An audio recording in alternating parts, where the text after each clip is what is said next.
I remember the days before everything changed, before the silence of an empty house echoed louder than my thoughts, before I had to wake up to an unrecognizable life, a life that no longer had the soft, steady rhythm of my husband's footsteps across the kitchen floor, or the sound of his laughter filling up the spaces between us.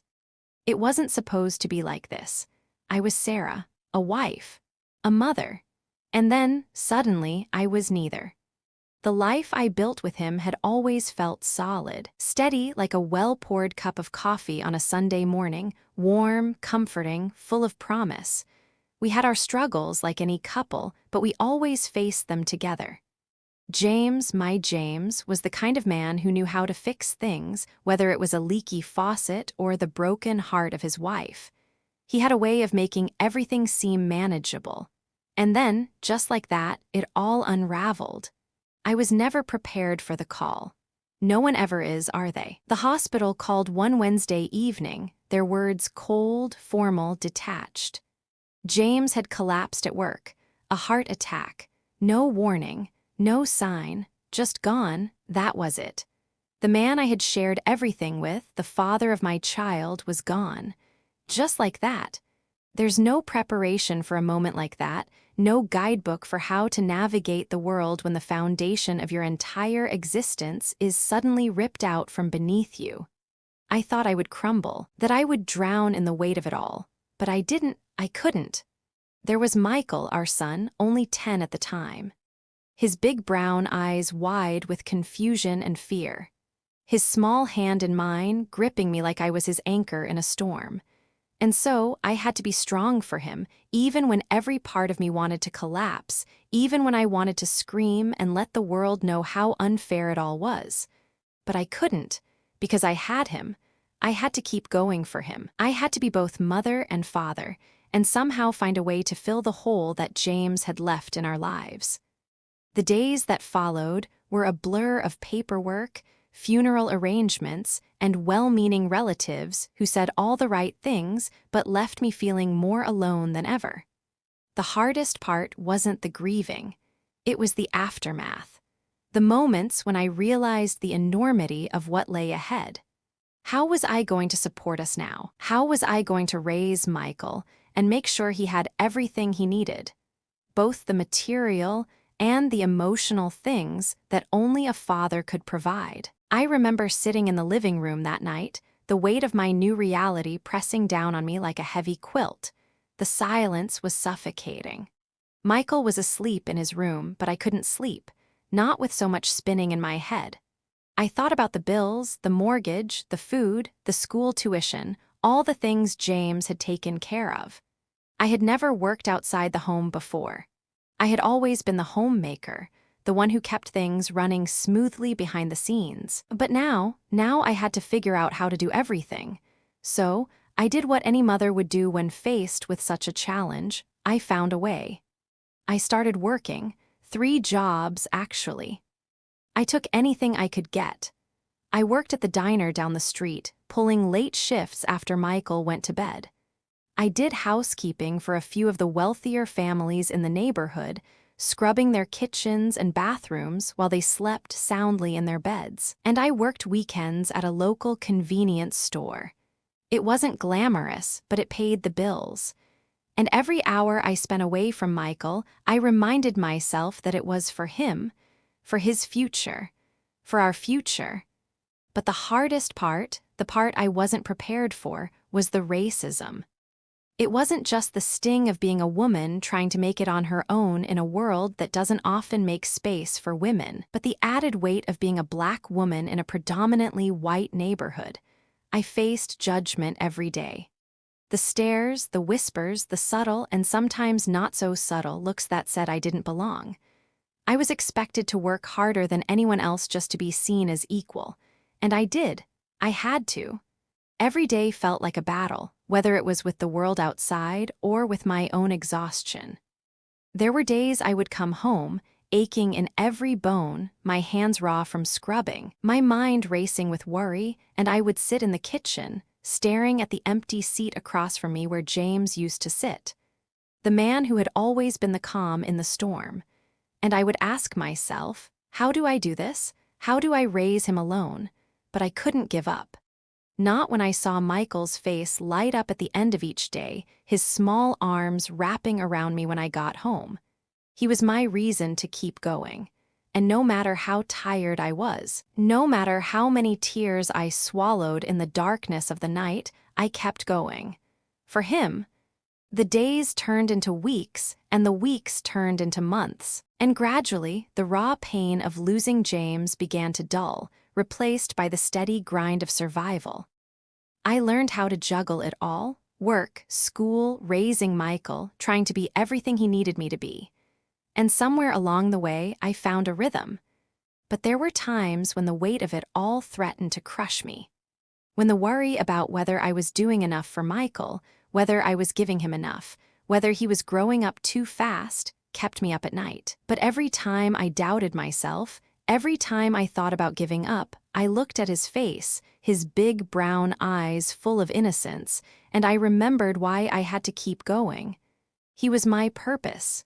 And so I kept pushing. I kept fighting. Because even though the world had knocked me down, I had something worth fighting for. And I wasn't about to let it slip away. The days blurred into each other, each one feeling like an echo of the last. The mornings arrived too soon, the nights were never long enough, and the weight of what I had to do never seemed to lessen. I would wake up before the sun, make breakfast for Michael, pack his lunch, then rush off to work. By the time I came home, the daylight had long since slipped away, and my son was already asleep in his bed. I would sit at the kitchen table, eyes heavy, mind racing, wondering if I was doing enough, if he would grow up knowing just how much I sacrificed for him. Every single day felt like a race against time. Time to make enough money, time to provide for his future, time to simply make sure we had enough to get by. But there were moments, in the quiet of the house when Michael was at school or asleep, when the loneliness would come creeping in. It wasn't just the silence of an empty house, but the feeling of being utterly alone in a world that was too fast, too loud, and too demanding. The kind of loneliness that comes with being invisible, a woman working 2 jobs just to survive, a mother who had to wear her tiredness like a second skin. I remember one night, late after a shift at the diner. My feet ached, my back was stiff from bending over a sink for hours, and I still had to go home and somehow manage to be a mother. Michael was 11 now, growing taller by the day, his voice changing. I tried to make dinner when I could, though sometimes it was just peanut butter and jelly sandwiches or a quick bowl of soup. But the thing I worried about most wasn't what we had to eat, it was whether I was enough for him. I had never questioned my worth before, but now it felt like the foundation of my identity was constantly shifting. Was being a mother enough? Could I teach him what he needed to know? Could I be both mother and father, fill both roles without breaking? That night, I dropped into the couch after finishing a late load of laundry. I stared at the wall, thinking of James. He would have known what to do. He always did. He would have found a way to make everything feel normal again. He would have told me that we were going to be okay, that we'd get through this, no matter how hard it seemed. But it was just me now. And even as I wiped the tears away from my cheeks, I knew I couldn't afford to stay in that place for long. My son was depending on me. The world didn't care that I was grieving. The bills still had to be paid. The world would keep moving whether I moved with it or not. I didn't have time to mourn, so I worked harder. At the diner, I learned to handle the late-night rush, the impatient customers, the tips that barely covered the cost of gas for my car. I took pride in my ability to juggle orders, remembering what everyone wanted without writing it down. Extra onions, no pickles, iced tea instead of soda. I'd recite to myself under my breath, not missing a beat. It felt like survival skills, but survival had its cost. By the time I made it to my second job, doing housekeeping for a couple in the neighborhood, I was running on fumes. I was so tired, sometimes I wondered if I could even finish the job.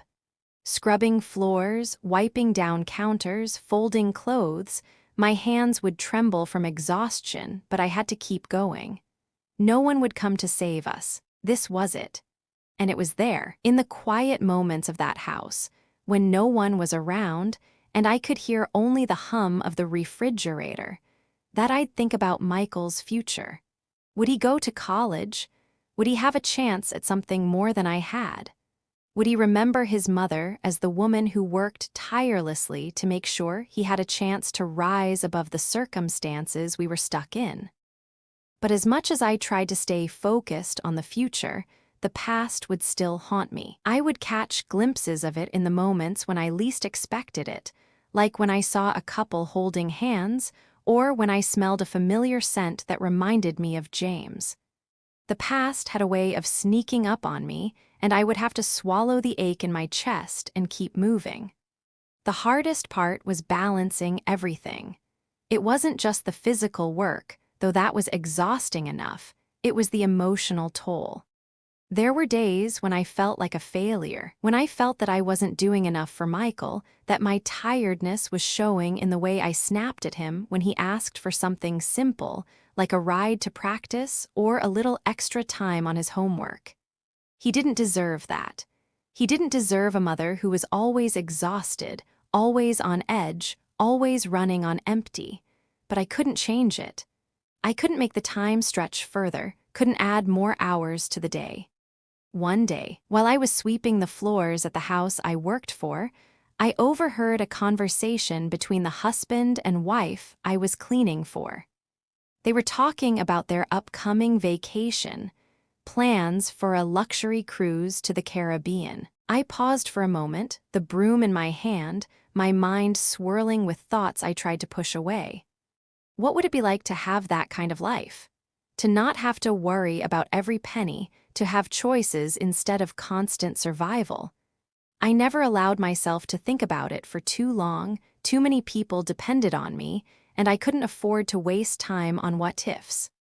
But that brief moment of envy stirred something in me, something I couldn't shake. The woman noticed me standing there and smiled, apologizing for their conversation. "It's nice to have the money to do things like that," she said, "but it's still hard work. I mean, it's never easy, no matter how much you have." I nodded, trying to keep my face neutral, but I felt the sting of her words. I didn't have money, but I had something more important, Michael. And that was all that mattered. But the thought lingered, was it always going to be this hard? Would I ever get a break? By the time I returned home that night, Michael was asleep in his bed, his homework forgotten on the kitchen counter. I tucked him in, kissed his forehead, and whispered a promise to myself, "I will get us out of this. I will make sure you have a life that's better than mine, and I'll do whatever it takes." I didn't know how, but I knew I would, because that's what mothers do. They find a way, and I had no choice but to keep going. For Michael, for us, the struggle wasn't over. In fact, it was just beginning. But I would face it, one day at a time, one step at a time. And maybe, just maybe, somewhere along the way, I would find the peace I so desperately longed for. There were days when I felt like I was holding my breath, like I was walking on the edge of something dangerous, but never quite falling. Each day, I tried to convince myself that I was doing what needed to be done, that I was strong enough to carry this load. But sometimes, when the house was quiet and the only sound was the hum of the refrigerator, the weight of it all became too much. There were no words to explain the exhaustion, the constant ache in my bones, or the loneliness that sat like a heavy stone in my chest. I had learned to put on a smile, to pretend everything was okay when it wasn't. At work, I was always polite, always moving, always making sure the customers got what they needed. At the diner, I was the model waitress, the one who always remembered the order, who never forgot to refill the coffee cups, who handled the busy Saturday nights with a smile, no matter how badly my feet ached.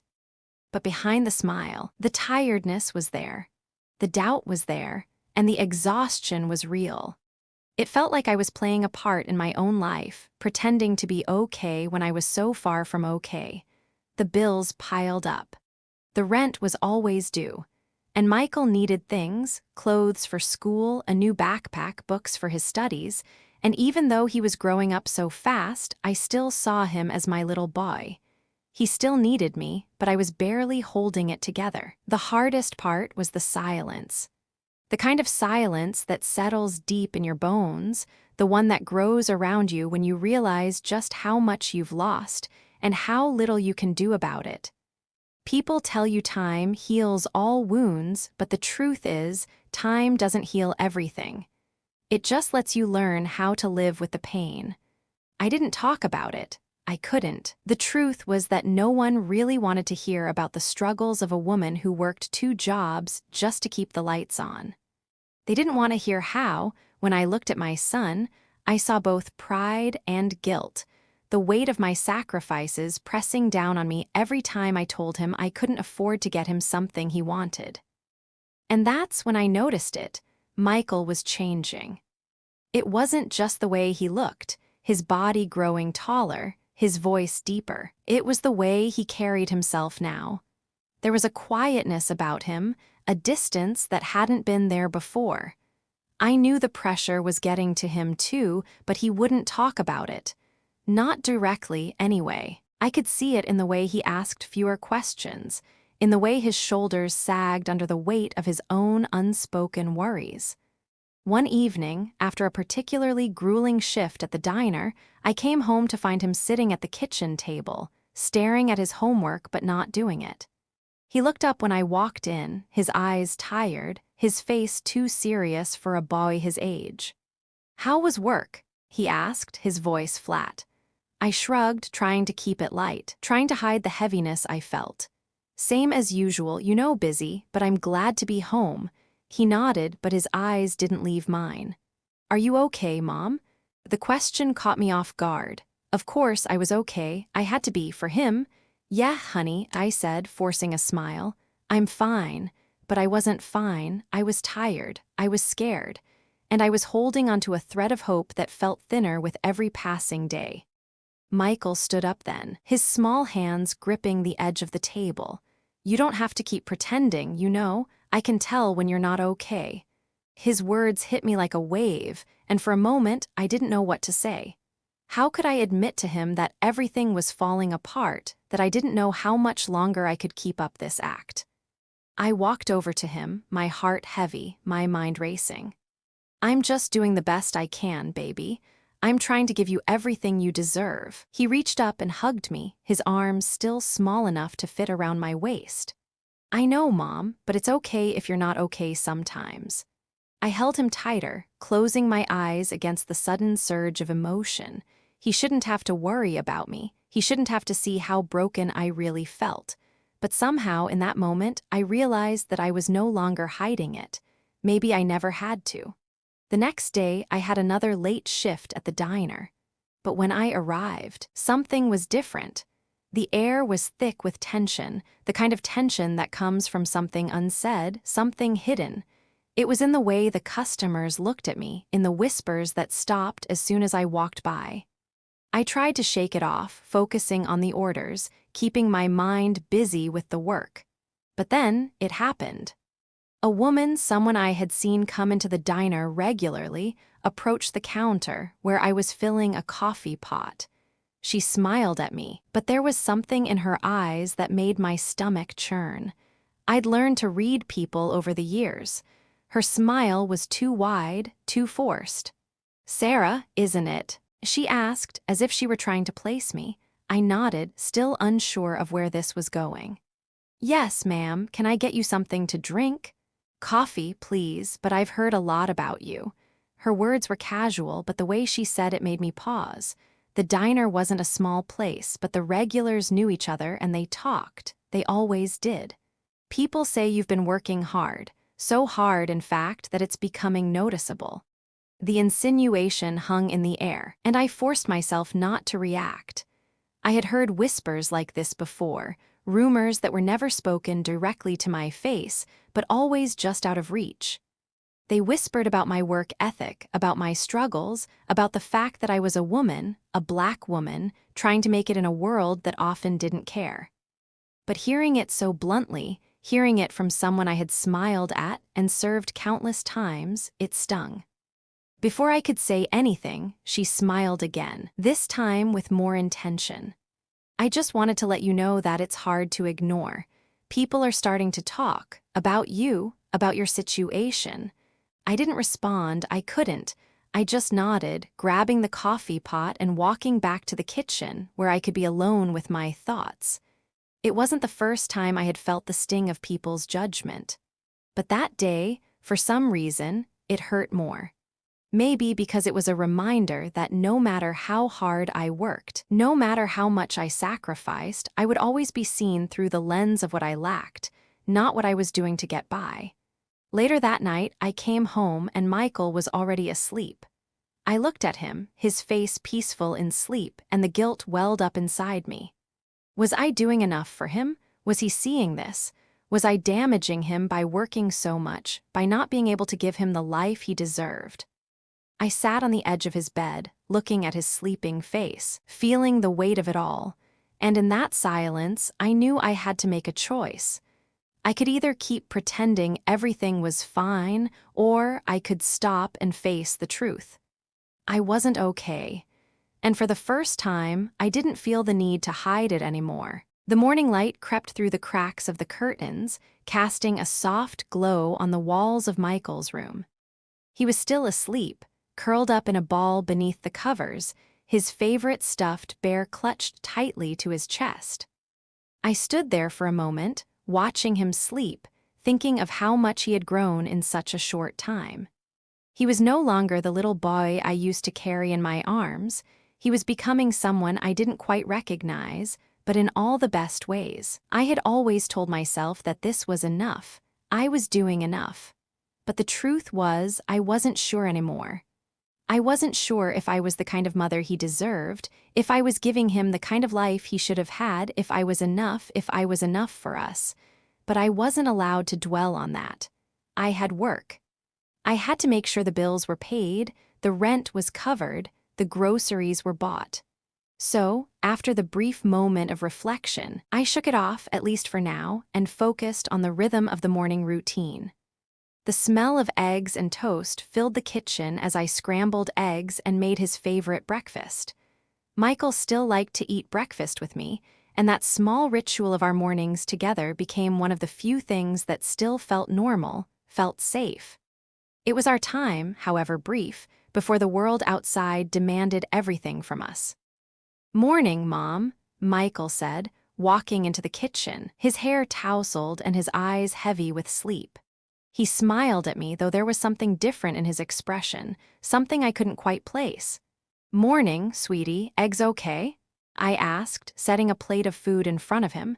He nodded, but the smile didn't quite reach his eyes.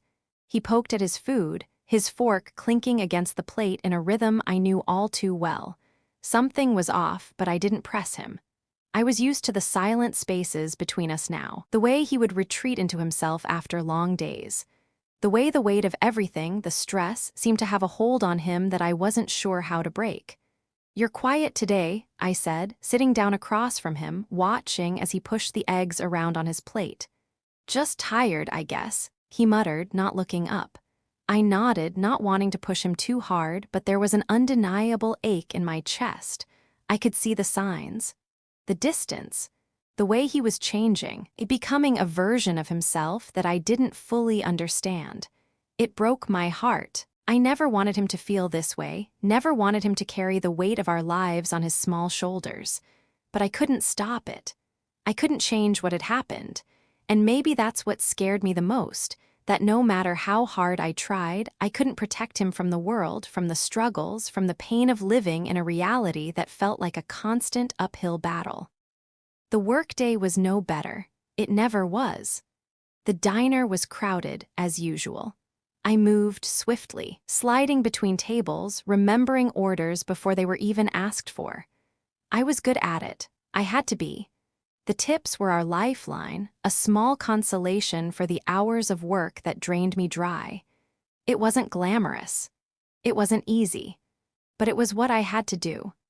One of the regulars, Mr. Donovan, a middle-aged man with a sharp suit and a face that never smiled, leaned back in his seat, tapping his fingers impatiently on the table as I brought him his coffee. "Another long day, Sarah?" he asked, his voice clipped. I gave him a practiced smile, but inside I wanted to snap at him. I wanted to tell him how hard things really were, how tired I was, how much I was struggling just to keep my head above water. But I didn't, because that wasn't what I was here for. I was here to serve, to make sure he got his coffee, his pancakes, his eggs, and then I could leave and go back to the grind. "Same as always, Mr. Donovan. Just trying to keep up," I said, my voice light. He nodded absently, his eyes scanning the menu as though I wasn't even there. It was the same with a lot of customers. They were polite, but there was no real connection, no real understanding of the weight I was carrying. And I couldn't fault them for it. Who had time to stop and care about someone else's life when you were just trying to make it through your own? But then, in the middle of the hustle, a voice broke through the monotony, a voice that I never expected to hear in the diner, a voice that sent a shock of recognition through me. "Sarah?" I froze. The voice was unmistakable. It was his, James. It wasn't possible. James had been gone for years. I had buried him, along with all the dreams we had for the future, all the plans we'd made together. But there it was again, that voice calling my name, and when I turned, there he was, standing at the door, smiling that warm, familiar smile that had always made everything feel better. I blinked, my heart pounding, my stomach twisting in knots. It couldn't be. It wasn't him, but it was. The man standing there, the one who looked so much like James, was someone else. A stranger with the same eyes, the same smile, but no memories shared between us. He looked at me with a quiet intensity that was both comforting and unnerving. "Sorry to startle you," he said, stepping forward. "I'm Aaron, James' brother." I stared at him, the world seeming to stop around me. James' brother? I had no idea he had a brother. My mind scrambled to catch up with what was happening. The world felt like it was spinning out of control, the way it does when everything you thought you knew is suddenly thrown into question. I didn't know James had a brother," I stammered, my voice shaky. "I know, it's a bit of a surprise," Aaron said, his tone soft. "I'm here in town for a few days. Thought I'd stop by and see how you and Michael are doing." His words hit me like a wave, knocking the breath out of me. I wasn't sure what to say. I wasn't sure I could say anything at all. My mind raced, my heart thudding painfully in my chest. It had been years since James had passed, and in all that time I never knew his family, never knew his brother. And yet here he was, standing in front of me, a piece of James that I had never known existed. I'm sorry," I managed, my voice thick. "I didn't expect this. I didn't know." He gave me a small, understanding smile. "You don't have to explain. I know it's a lot to take in." And just like that, I felt the walls I had so carefully built around myself begin to crumble. Aaron didn't sit down. He seemed too hesitant, unsure of how to bridge the gap that lay between us. There was a brief moment where I wondered if I should invite him to sit, offer him coffee, try to make this encounter feel less surreal. But the words wouldn't come. Instead, I stood there, frozen, caught in the sudden wave of emotions that rushed over me. Michael, what would he think of all this? Aaron must have sensed my discomfort because he took a step back, giving me space, but not leaving. "I understand this is unexpected," he said, his voice soft, calm. "I'm not here to intrude, just thought it'd be good to finally meet you and Michael. I've heard so much about you over the years." He's heard about us. The thought felt like a punch to my gut. James had kept his family so separate from us. I had assumed, perhaps naively, that we had been the family James wanted, that he didn't need anyone else. But now, standing here in the diner, looking at Aaron's face so similar to James, I realized how little I truly knew about him, and how little I had ever been allowed to know. I didn't know James had a brother. I finally managed, my words coming out quieter than I intended. I never met anyone from his family. Aaron nodded, understanding but not offended. James and I didn't exactly have the closest relationship. I didn't know about you or Michael until later. His voice faltered for a second, as if the weight of his words was just as heavy for him as it was for me. He didn't speak much about his life with you, but I know now. You two were everything to him. I swallowed hard, suddenly overcome by a swell of conflicting feelings. I wasn't sure whether to be angry, sad, or confused. All those years, I had imagined we were part of something that was just ours. And here was a man, his brother, telling me that I had only seen a small fraction of the truth. I turned away slightly, the reality of the moment settling into my bones like a cold, unwelcomed chill. The waitress in me wanted to turn it all off, change the subject, ask if he wanted something to drink, move on as though it was just another awkward encounter. But this wasn't just another customer. This was the brother of the man I had loved, the father of my child. I couldn't ignore him, not when so much was left unsaid, not when so many questions hung between us. "Why now?" I asked, my voice barely above a whisper. "Why come now?" Aaron hesitated, his fingers drumming softly on the edge of the counter. "A lot of things have happened since James passed," he said carefully, choosing his words. "I've been living my life, but after a while you realize that some ties don't just fade away. Some things need to be said, and well, I think maybe it's time for some kind of closure." He was right. Closure. That word had been hanging in the air, unspoken, for so long. It was like I had been waiting for some kind of sign, a way to understand the puzzle that James had left behind. I never really let myself grieve for him properly, never gave myself permission to question why he hadn't shared more of his life with me. And now, standing here with Aaron, I was being forced to confront it all. "I never knew," I said again, this time with more conviction. "I never knew anything about your family. I didn't even know he had a brother." Aaron's expression softened. "I understand, I know that must hurt." His voice was gentle, but there was something else in his eyes, something deeper, something that spoke of pain too. "But I don't want to bring up old wounds. I just want to see how you and Michael are doing. I know James would have wanted me to." The words were too much, too soon, but I couldn't stop myself. "Michael's been struggling," I admitted, feeling a tightness in my throat. "He doesn't talk about it much, but he's not the same as he was. Not since since he left, it's been hard for both of us. I didn't know how to handle it, still don't." Aaron nodded solemnly, the weight of what I was saying clearly registering with him. "I can imagine losing a father. It's something that shapes you. I was too young to know how to help James back then, but maybe I can do something now. I've been thinking a lot about family lately, about what I missed out on. I just want to make sure Michael has some kind of connection, even if it's just for him to know that there's more to his father's story, more than what you knew." There it was again, more. That word hung in the space between us, unspoken yet obvious. I wasn't sure if I wanted more. I had spent so long holding on to what I had with James, building a life that was ours, despite everything. But Aaron was offering me a different kind of more, and I wasn't sure I was ready for it. "I don't know if that's what Michael needs right now," I said softly, looking away, feeling a knot tighten in my stomach. "He's been through so much. I don't want to confuse him more than he already is." Aaron's expression shifted, his eyes softening even more. "I get that. I'm not here to complicate things, just if you think he ever wants to meet me or talk about his father, I'm here. I've got some things to share, things that might help him understand more about who James was, what he cared about. Maybe it'll make a difference." I didn't know how to respond. I wasn't sure if Michael was ready for this, if I was ready for this. But there was a part of me, a small, quiet part that wondered if Aaron was right. Maybe there were pieces of the puzzle I hadn't seen.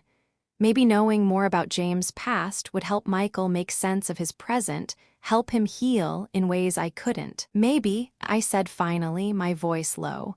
"But it'll have to be on his terms, Not mine, not yours, he has to be ready. Aaron nodded again, accepting the condition without hesitation. Of course, just let me know if you think it's right. I stood there for a moment longer, feeling the weight of his presence in a way that was difficult to put into words. And then, as quickly as he had appeared, Aaron was gone, slipping out of the diner with a brief wave and a promise to check in again soon. I stood there for a long time after he left, my mind racing with the implications of what had just happened. Michael was going to have to know about this, but how could I explain it? How could I make sense of all this new information when I hadn't even fully processed the old? When I returned home that evening, Michael was already in bed, the glow of his nightlight casting soft shadows across his room. I stood in the doorway, watching him sleep for a moment, and then I sighed, sitting down at the edge of his bed. I wasn't sure how to bring this up to him. I wasn't sure how to explain that James had a brother he'd never met, a piece of his father's past he had no idea about. But somehow, I knew I had to start. For his sake, for both our sakes, I had to begin unraveling this truth, even if it scared me to death. And so, for the first time in a long while, I sat in the silence of our small home, wondering what the future would bring. What new truths would be revealed, and what kind of strength would be required of us to face them together. The days after Aaron's visit were a blur, and I couldn't shake the feeling that something had shifted in our lives, though I wasn't sure what it was yet. My routine felt off, unsteady, like the ground beneath my feet had been disturbed and I was trying to find my balance again. I had kept my promise to myself, no more pushing Michael, no more talking about Aaron unless he brought it up. But the silence that hung between us now was different. It was heavier. Michael wasn't his usual self. There were moments when I caught him staring off into space, his face tight, his shoulders tense. He didn't talk about what was going on in his head, and I didn't push. But I couldn't ignore it anymore. The distance that had grown between us felt like a chasm, too wide to bridge. One afternoon, as I was putting away the laundry, Michael walked in, his face scrunched with a frown that instantly made my heart race. His schoolbooks were clutched tightly to his chest, his eyes darting toward the floor, avoiding mine. "Michael," I asked, my voice soft as I set down the laundry basket, "what's going on?" He hesitated for a long moment, his fingers nervously tracing the edge of the book he held. He didn't look up at me, but I could see the way his jaw clenched, the way he struggled with something just beneath the surface. "I don't know if I can do this anymore," he said quietly, barely above a whisper, as if the words themselves were too heavy for him to carry. The sudden vulnerability in his voice knocked the breath out of me. I had been so focused on trying to keep him strong, trying to fill the gaps in his life with the little I had left to give, that I hadn't stopped to ask him how he was really doing. "Do what, sweetheart?" I asked gently, taking a step closer. His eyes flickered up to mine for the briefest moment before he looked away. "Everything, I'm just tired, Mom. I don't think I can keep pretending." His words landed like stones in my chest, heavy and cold. I wanted to reach for him, to pull him close, but I didn't know how. I didn't know how to comfort him when I was barely holding on myself. Instead, I stayed silent, waiting for him to continue. He sat down at the kitchen table, his body slumping forward as though the weight of it all had just become too much. "I know you're doing everything you can, but I can't. I can't pretend like everything's fine anymore. I'm not okay, Mom." I felt a wave of guilt crash over me. He's been holding this in, and I never noticed. How many times had I been so focused on getting through the day, on making sure the bills were paid and dinner was on the table, that I missed the quiet way Michael was falling apart? How many times had I told myself that we would be okay, that he would be okay, without ever asking if he truly was? "Michael, I had no idea," I said softly, my heart aching for him. "I thought I was doing the right thing, but I see now that I wasn't paying attention to you like I should have. You don't have to pretend, We can talk about anything whenever you're ready." He sat up straighter, his face pained, his eyes rimmed with exhaustion. "It's not just that, Mom. It's everything. School, friends, you." He paused, his voice barely audible. "You've been working so much, and I don't even know if I can handle all the things you've been handling. I don't think I can be strong for both of us anymore." His words struck a chord deep inside me. I had spent so much of my time pretending I could do it all, that I could be both mother and father, that I could carry the weight of our lives on my shoulders and still keep everything together. I hadn't realized how much that burden had begun to sink in on Michael, too. "Sweetheart," I said, pulling up a chair next to him. I took his hand in mine, holding it tightly, trying to offer some small measure of comfort. "I never wanted you to carry the weight of this with me. I know it's hard, and I'm sorry I didn't see how much it was affecting you." He looked at me then, his eyes searching my face as if looking for something. "I know you're doing your best, Mom, but I need more from you. I need you to not just be the strong one. I need you to be real with me." I nodded, my chest tightening as I thought about everything he was asking for, everything I had been so scared to give him. The truth was, I was tired too. I didn't know if I could keep pretending to be strong for both of us. Maybe, just maybe, it was time to stop pretending altogether. "I haven't been honest with you, Michael," I said, my voice shaking slightly. "There are things I've been afraid to talk about, things that have been weighing on me, but I think it's time we stop pretending everything is fine when it's not." His eyes widened, and he leaned in slightly, as if waiting for me to continue. I took a deep breath, gathering my courage. "I've been trying so hard to keep things together that I forgot to ask for help.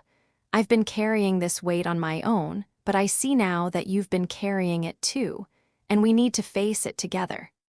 Michael's gaze softened, and for the first time in a long time, I saw a flicker of the boy I had known, the one who wasn't afraid to ask for help, the one who believed we could make it through anything as long as we had each other.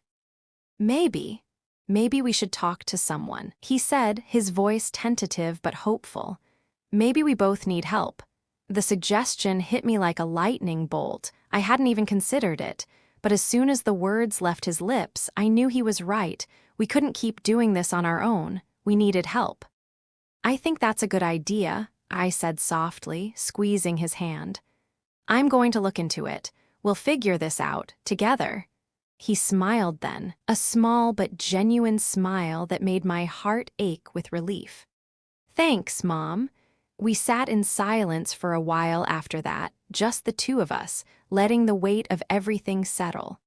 There was still so much ahead of us, still so much to navigate. But for the first time in a long time, I didn't feel like I was alone in this. And for Michael, maybe that was enough for now. The first step in healing wasn't fixing everything right away.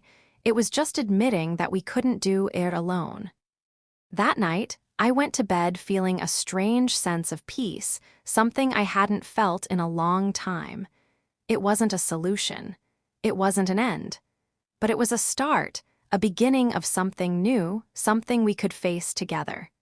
And maybe, just maybe, that was all we really needed. The next few days felt like a breath of fresh air, albeit one that was a little more fragile than I would have liked. Michael and I had talked more, shared more than we had in weeks, maybe months. There was a vulnerability in him I hadn't seen before, raw and unguarded. And for the first time in ages, I felt like we were on the same side, like we weren't just survivors of our own lives but partners in this struggle. The weight of his words hung in the air between us, but I no longer felt the need to dodge them. We were both learning how to speak the truth, to admit when things weren't okay. We made an appointment with a therapist, someone who specialized in family counseling, someone who could help us navigate this uncharted territory. I was nervous at first, nervous about what we would say, what we would reveal.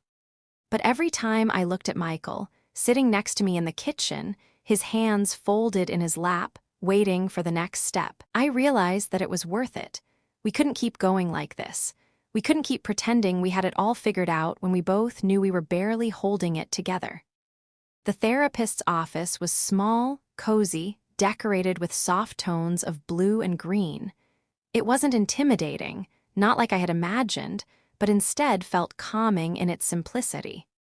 Michael sat beside me on the couch, his legs swinging slightly, the weight of the moment clearly settling in on him as well. He looked younger, somehow in the soft lighting, his usual guarded expression replaced by a look of quiet curiosity. We spoke about small things at first, how we were feeling, what had brought us here. The therapist, a woman named Dr. Mendez, didn't rush us. She let the silence fill the room between questions, allowing us to think before we spoke. I was grateful for that. It made everything feel less forced. And when we finally got to the real heart of it, the things we hadn't been able to say to anyone else, it felt like the dam inside me cracked open. I told her about the fear I had been living with, the constant worry that I wasn't enough for Michael, that I would fail him like I had failed so many other parts of my life. I talked about James, about the loss that still lingered, the empty space he left behind. Michael, too, opened up. He talked about how hard it was to watch me work so much, to feel like he couldn't help me carry the burden. How every time he saw me so tired, he wanted to do something, anything, to make it easier. He said he had tried to fill the gap where his dad should have been, but it was too much for him. And when I looked at him, sitting there so brave, so vulnerable, I felt something shift. I had always known that Michael was strong, but this was different. This was the kind of strength that came from within, from understanding your own limitations, from admitting that you weren't okay and allowing someone else to help you. I wanted to tell him that he didn't have to carry that weight, but I also realized that I was carrying it too. Doctor Mendez listened patiently, nodding as we spoke, and after a few moments she spoke, her voice calm yet firm. You're both carrying a heavy burden, and it's understandable that you would want to protect each other, but sometimes that protection becomes a wall. It's okay to lean on each other, to ask for help. You're allowed to be vulnerable, and that's how you'll start to heal. Her words sank in slowly. I had spent so much time trying to be strong, trying to fill every role, every space in our lives that was missing, but in doing so, I had shut Michael out. I had forgotten that being strong wasn't about carrying everything alone. Strength was about knowing when to ask for help, when to let someone in, when to trust that they could hold you up when you couldn't stand on your own. That night, when we got home, Michael and I sat at the kitchen table, the soft glow of the lamp above casting shadows around the room. I noticed how the air felt different now, lighter somehow. We weren't fixed, not by a long shot, but we were on a different path. And for the first time in a while, I could see a way forward. You know, I think I'm actually starting to feel better, Michael said quietly, looking up at me. I mean, it's not all better, but I don't feel so heavy, I guess. I smiled, feeling the first real sense of hope I had in months. I'm glad. We're both learning, right? He nodded, and for a moment, the distance between us felt like it had shrunk, like the gap that had been growing between us for so long had finally started to close. Yeah, we'll figure it out, together. The next few weeks passed in a blur, the new routine of therapy sessions, honest conversations, and attempts at reconnecting taking shape between us. Some days were harder than others. There were moments when the weight of our lives felt unbearable again, when the fear of slipping back into old habits threatened to pull me under. But with Michael by my side, I found the strength to push through. The turning point came one Saturday morning when I found Michael standing at the kitchen counter, staring at a stack of mail. His brow was furrowed, his lips pressed together in that familiar expression of uncertainty I had seen so many times. But this time, instead of retreating into himself, he turned to me, holding out an envelope with a letter inside. "Mom," he said, his voice shaky but determined, "I think it's time we do something about this." I walked over to him, taking the letter from his hands. It was an envelope from a local university. Michael had applied for a scholarship to attend a summer medical program, a dream he had been working toward for years. I had encouraged him, of course, but deep down, I wasn't sure if he was truly ready or if he was just pushing himself because he felt obligated. I opened the envelope slowly, feeling a mixture of excitement and fear. The letter inside was simple, but it was all I needed to see. Michael had been accepted. The room fell silent for a long moment as we both processed the news. And then Michael looked at me, his eyes wide, a mix of disbelief and triumph. "We did it, Mom," he whispered. I didn't know if it was the relief of knowing he had achieved something on his own, or if it was the joy of seeing him finally embrace his future with a sense of confidence, but in that moment, something clicked in me. We had made it through the hardest part, and while there would always be struggles ahead, we had taken the first real step toward something better. "You did it, Michael," I said, my voice thick with emotion.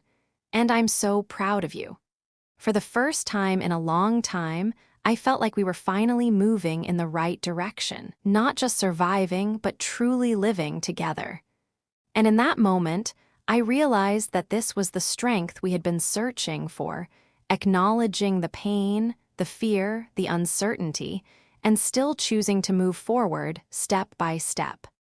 And that, I thought, was the real victory. It felt strange, standing at the threshold of something new. The letter from the university was more than just an acceptance. It was a symbol of everything Michael had worked for, everything we had fought for. I stood there in the kitchen, holding the paper in my hands, and for the first time in a long time, I didn't feel the weight of the world on my shoulders. It was as though, for a brief moment, everything was possible. Michael had achieved something great, and it wasn't just for him, it was for both of us. A chance at something better, something we hadn't thought we could have just months ago. That night, after the shock and joy of the letter had worn off, we sat down together. The house was quiet, except for the occasional hum of the refrigerator. Michael was practically vibrating with excitement, his hands moving fast as he talked about the program he would be attending, the possibilities that awaited him. I couldn't help but smile at how much he had grown, how much his confidence had blossomed since that day in the kitchen when he admitted he wasn't okay. "I can't believe it, Mom," he said, almost to himself, his eyes alight with excitement. "This is real. I mean, I always dreamed about this, but this is real." I nodded, my heart swelling with pride. "It is real, Michael. You earned it. You've worked so hard." For the first time, I allowed myself to look forward. We had been so focused on surviving, on getting through each day, that we had forgotten to think about what came next. But now, with this opportunity in front of us, it felt like the beginning of something new. Michael's future was unfolding before him, and for once, I didn't feel the suffocating pressure of uncertainty that had held me in place for so long. I knew there would still be challenges, obstacles, and hardships. The road would never be without its bumps. But for now, there was hope. The next few weeks passed in a blur. Michael dove headfirst into preparations for the summer program, filling out forms, talking to advisors, getting everything in order.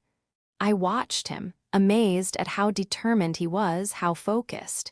He had always been driven, but now there was something different in him, an unshakable belief that he could do this, that he could succeed. I, too, found myself thinking about the future. Maybe it was time to consider my own path, to stop living in the shadow of the past, to start thinking about what I wanted. For the first time in years, I felt like there was room for me, too. The weight I had carried for so long, the endless responsibility, the self-imposed isolation, I was beginning to see that I didn't have to carry it alone anymore. But even as things seemed to fall into place, there were moments when the past crept up on me. I would catch myself staring at the framed photograph of James on the mantel, the one where he was smiling with that easy grin, the one that made him look invincible. I hadn't realized how much I had buried, how much of me had been tied to that memory of him. And as much as I had convinced myself that I was moving on, that I was strong enough to let go, there were moments when the grief would rise again, like an unexpected wave, pulling me under. One afternoon, I sat in the living room, the sun casting a golden light through the windows, when Michael walked in with his usual energy, a new stack of papers in his hands. He had just finished another round of paperwork for the program. "Mom," he said, his voice full of excitement, "they've got this amazing mentor who's going to be guiding us, and I think I could really learn something from her." I smiled, looking at the fire in his eyes. "I'm glad to hear it. This is your chance to really make a name for yourself." He looked down at the papers in his hands, his brow furrowing for a moment. "Yeah, but there's something I've been thinking about." I raised an eyebrow, setting my cup of tea down. "What's on your mind?" He hesitated, then took a deep breath. "I've been thinking about Dad. I know you've always been there for me, but there's a part of me that still wants to know more about him. What he was like, what kind of man he really was. I feel like there's this huge piece of me missing." The words hit me harder than I expected. We had never talked about James in detail, at least not since his death. I had never really encouraged Michael to ask, mostly because I didn't know how to answer. There were things I hadn't said, things I didn't know how to explain. The good and the bad, the way we had drifted apart before his passing. I had never shared that part of me with Michael because I wanted to protect him from the messy, painful truth of it all. But now, with Michael standing there, his face earnest and vulnerable, I realized that I had to stop hiding. He deserved to know the full story. Not just the part I had carefully curated, but the truth, the whole truth. "You're right," I said softly. "You deserve to know who he was, the good and the bad, and maybe it's time I share more with you." Michael looked up at me, his eyes full of hope, of curiosity. He wasn't asking for a perfect picture. He was asking for honesty. He was ready to understand, to piece together the parts of his father's life that had remained in shadow for so long. "Dad wasn't perfect," I said slowly, choosing my words carefully. "We had our good times, but we had our struggles too. There were things between us that I never fully understood myself, but I can tell you about him. I can tell you what I remember, the parts of him that I loved." And in that moment, I realized that sharing this with him wasn't just about telling him about James. It was about facing my own past, the parts I had kept hidden, and allowing myself to heal. We sat down together, and I began to talk. I talked about the good times, his laugh, his love for music, the way he would take care of me when I was sick. I talked about the harder times, the quiet misunderstandings that grew into bigger gaps between us, the things we never said to each other before it was too late. And as I spoke, I saw Michael listening, not with judgment, but with an understanding that we were both learning about the past together. It wasn't easy, and it wasn't perfect, but it was real. And for the first time in a long time, I felt like we were making peace with the past. The days that followed felt lighter, though the road ahead was still long. Michael's excitement for the program grew, and with each passing day, I saw him growing into someone I hadn't recognized before, someone more sure of himself, more confident, more willing to reach for something beyond what we had known.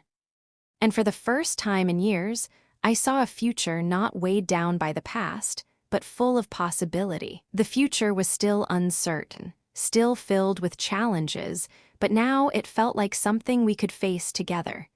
We weren't just surviving anymore, we were living. And that, I thought as I looked at my son, was what it was all about.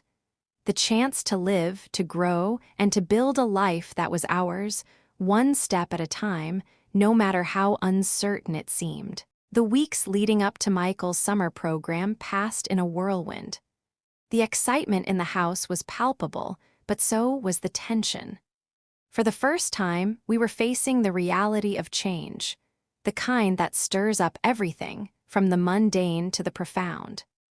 Michael had one foot in the future, and I had one foot still rooted in the past, holding on to the old ways, to the mother I had been when I was raising him alone before we began to heal, before we even started thinking about our own futures. The summer program was just around the corner, and the day he was set to leave, my emotions were a mixture of pride and anxiety. The thought of sending him away for weeks to a program that promised to transform his dreams into something tangible felt like a step into the unknown. But wasn't that the point? Wasn't that the whole idea? Helping him grow into the person he was always meant to be, even if it meant taking those first steps without me by his side. The night before he was supposed to leave, I found myself sitting with him at the kitchen table, where we had spent so many nights talking, laughing, even crying together. The last few weeks had felt different, lighter, brighter, but there was still this weight I couldn't shake. Michael was ready for this, I knew that, but I wasn't sure if I was ready for him to go. "You know, Mom," he said, breaking the silence. He was sitting across from me, his hands wrapped around his mug of tea, his eyes a little distant. "I'm nervous. I've never really done something like this. I mean, it's one thing to dream about it, but now it's real." I smiled, fighting the lump in my throat. "I get that. I'm nervous too, but you've prepared for this. You've worked hard and you've earned it. You're ready, Michael, more than you know." He sighed, rubbing the back of his neck as if trying to release the tension that had built up there. "It's just different, you know? It feels like everything's about to change." I nodded, my heart aching. "Change is scary, but it's also good. You've spent so much time trying to make it through what we've been through, but now you have a chance to grow, to learn, to do what you've always dreamed of." He looked up at me then, his gaze soft, but filled with a kind of understanding I hadn't seen in him before. "I don't know if I could have done this without you, Mom. You're the reason I'm here. You pushed me, even when I didn't want to be pushed. You believed in me when I didn't believe in myself, and that's something I won't ever forget." The words hit me like a rush of warmth, a wave of gratitude so powerful that it made my chest tighten. I had always tried to be everything for him, the mother, the father, the protector, the provider. But hearing him say this, hearing him understand that we were in this together, made me realize that I hadn't just given him everything. He had given me something, too. He had given me the courage to keep moving forward, even when it seemed like everything was falling apart. "Michael," I whispered, my voice barely audible, "you don't have to thank me. I've always done it because I love you, I always will." He smiled, that familiar, half-crooked smile I had missed seeing for so long. "I know, Mom, I know." The day he left was harder than I had expected. The air felt thick with emotion as we packed up his bags, making sure everything was in order, down to the smallest details.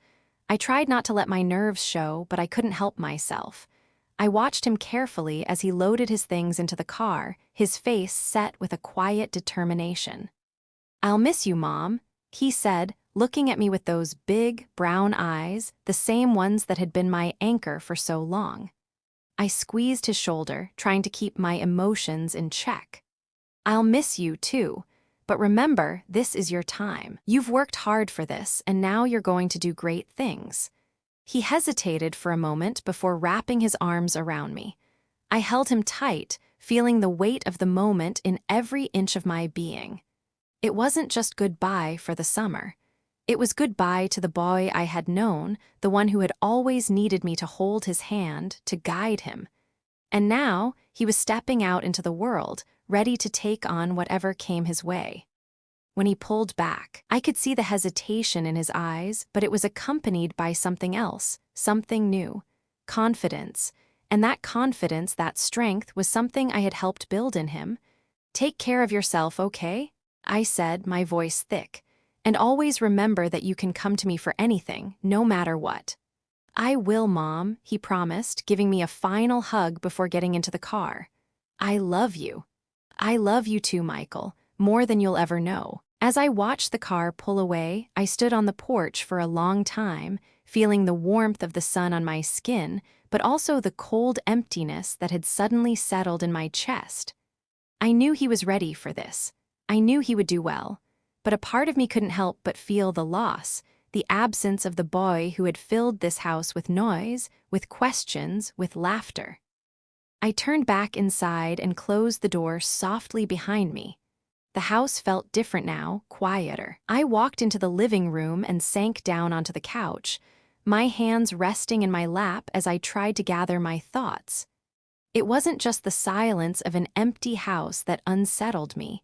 It was the realization that this was a new chapter, not just for Michael, but for both of us. For so long, I had defined myself by my role as his mother, the one who protected, who guided, who sacrificed. But now, with him stepping into his own future, I had to start thinking about who I was, who I could be outside of that. It was a daunting thought, but it was also a freeing one. The road ahead was wide open for both of us, and the choices we made now were ours to shape. I sat back, closing my eyes for a moment, and in the quiet of that space, I allowed myself to breathe, to let go of the worry, the constant pressure that had built up over the years. Michael was growing, becoming his own person, and though it was hard to let go, I knew that was the goal all along. To help him stand on his own, to give him the wings to fly. And so, for the first time in a long time, I didn't feel like I was just surviving. I felt like I was living, too. Finally, after so many years of holding on, I was ready to let go, just a little, and embrace the unknown with the same hope that I had always tried to instill in my son. The future, I realized, was not something to be feared. It was something to be welcomed. And no matter where it led us, we would face it together. The house felt emptier than I had imagined. After Michael left for the summer program, the stillness of our home echoed in ways I hadn't expected. The silence didn't just come from the absence of his voice or the sound of his footsteps. It came from the emptiness that was left when he took that next step, that big leap toward his future. It was a quiet reminder of how much had changed and how much was still left to change. In the days that followed, I found myself caught between a sense of loss and a strange freedom I couldn't quite wrap my mind around. For so long, my identity had been tied to him, his needs, his dreams, his struggles. And now, for the first time, I had the space to think about what I wanted, who I was beyond the role of mother, beyond the constant act of survival. I spent the first few days after he left in a daze. I walked around the house, picking up things I didn't need to pick up, organizing things that were already organized. It was as if I couldn't quite settle into the quiet, into the new reality that had been thrust upon me. There was no schedule to follow, no phone calls from him checking in, no sudden requests for a ride or a last-minute errand. I felt untethered, unsure of how to fill the space I had worked so hard to create for us. One afternoon, after I had sorted through the pile of old bills that had been collecting dust in the drawer, I stood in front of the mirror in the hallway, looking at the reflection of a woman who seemed unfamiliar to me. I had always seen myself through the lens of what I had to do for Michael. But now, standing there in the quiet, I was forced to confront who I was when I wasn't actively being a mother, when I wasn't constantly filling the spaces with tasks and responsibilities. I didn't have an answer. Not yet. I began to venture outside more. Not for anything in particular, just to breathe, to remind myself that there was still a world out there waiting to be lived in. I walked around the neighborhood, seeing it through a different set of eyes. The usual rhythm of life felt distant, like I was watching it from the other side of a glass. People were going about their daily routines, their lives full of things I didn't know or understand anymore. I didn't mind it. I just felt disconnected. But then, one day, as I was walking past the park, I noticed a small group of older women sitting on a bench, talking and laughing. The way they seemed to enjoy the simple act of being together, of sharing stories, made me stop in my tracks. For a brief moment, I thought about how little I had let myself connect with others over the years. How focused I had been on surviving that I had forgotten how to live. I hesitated, but something inside me urged me forward. I walked up to them, a little unsure, a little nervous, but I pushed those feelings aside. I smiled, and one of the women looked up at me, her face lighting up with recognition.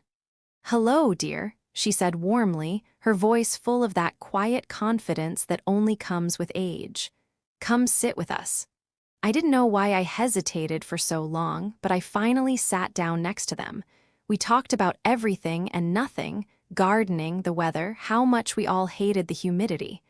But the more we talked, the more I realized how much I had missed this. Human connection, the simple act of sitting with someone and sharing a moment, even if it was fleeting. For the first time in what felt like forever, I felt like I was not alone. I wasn't just existing in my own world, in my own mind.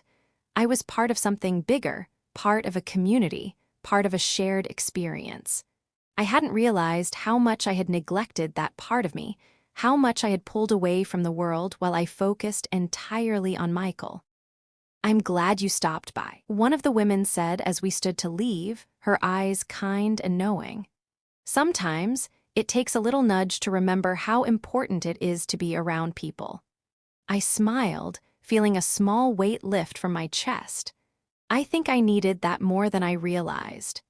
The next few days passed in a haze of quiet reflection.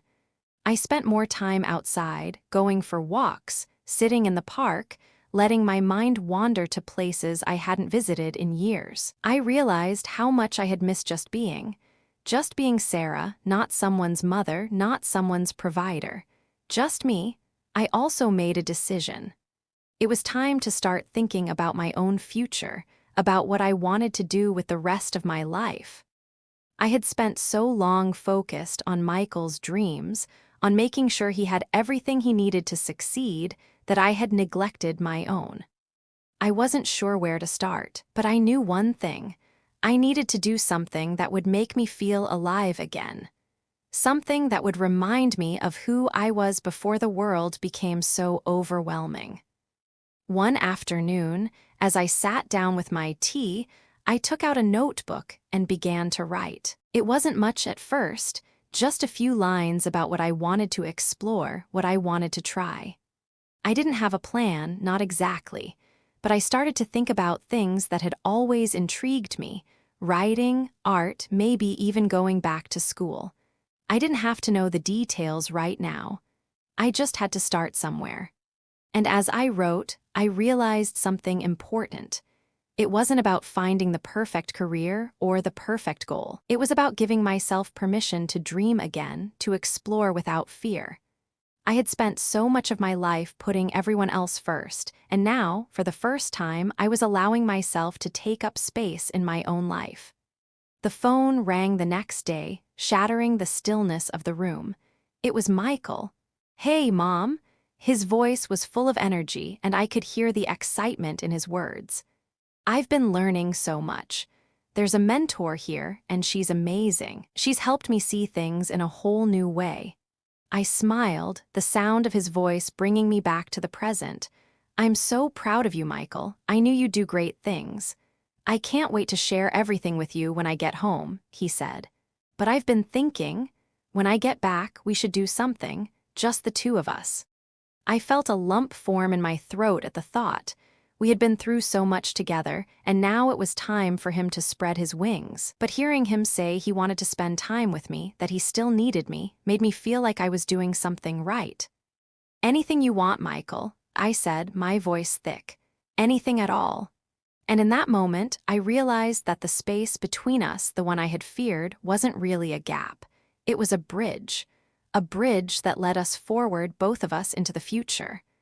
I may have been alone in the house, but I wasn't alone in my journey. And neither was Michael. We had come a long way, but the road ahead, I knew, was just beginning. It felt like time had both slowed down and sped up all at once. In the weeks since Michael had left, I had slowly begun to rebuild my life, piece by piece. The weight I had carried for so long, the constant juggling of responsibilities, had lifted just enough for me to breathe again. I had finally started to feel the space in my own life, the room to grow, to explore, and to dream once more. One evening, as the sun began to set, casting long shadows across the living room, I found myself sitting on the couch with a cup of tea, just staring out the window. Michael's program was halfway over, and while I missed him more than I could say, I was beginning to feel a sense of peace I hadn't known in years. It wasn't the kind of peace that came from everything being perfect. It was the kind of peace that came from acceptance, from knowing that life wasn't something to be controlled, but something to be experienced, day by day. I had spent so many years worrying about what would happen if I failed Michael, if I couldn't give him everything he needed. But now, I was realizing something profound, that I had already given him the most important thing of all, my love, my support, and the example of what it meant to persevere. And I realized that he, too, had given me something incredible, the chance to rediscover who I was outside of being just his mother. When I picked up the phone to call him that evening, I found myself smiling before he even answered. His voice on the other end was full of excitement, full of the energy I hadn't heard in weeks. "Hey, Mom, I just wanted to check in. I'm learning so much and I met some amazing people. I can't wait to tell you everything when I get home." My heart swelled with pride as I listened to him. He sounded so confident, so sure of his place in the world, and I knew, deep down, that he was finding his own way. I knew that whatever came next, he was ready for it. He was becoming the person he was always meant to be. "I'm so proud of you, Michael," I said, my voice thick with emotion. "I always knew you had it in you." He laughed, his voice light. "I know, Mom, but it's a little easier to believe it when I'm actually doing it."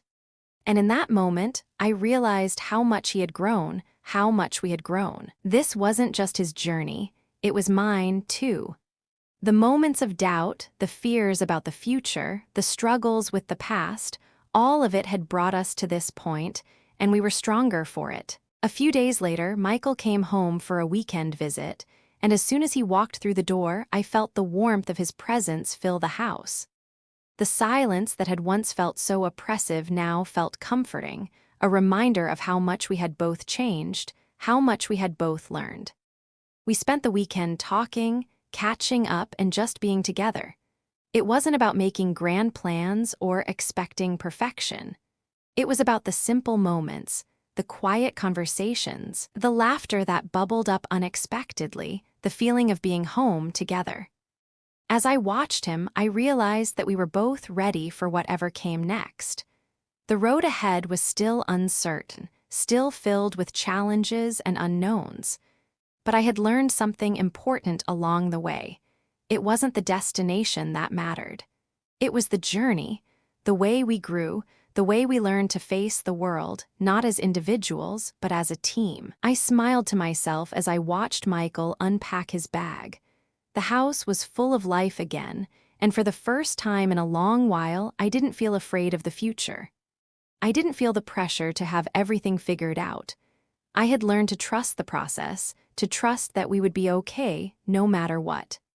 And so, as I sit here now, reflecting on the journey that brought us to this point, I can't help but feel a deep sense of gratitude. Life has a way of testing us, of pushing us to our limits, but it also has a way of surprising us, of showing us that even in our darkest moments, there is always the potential for growth, for change, for renewal. To my son, Michael, thank you for showing me what it means to be brave, to be strong, and to keep moving forward, even when the road is uncertain. You are my heart, my pride, and my joy.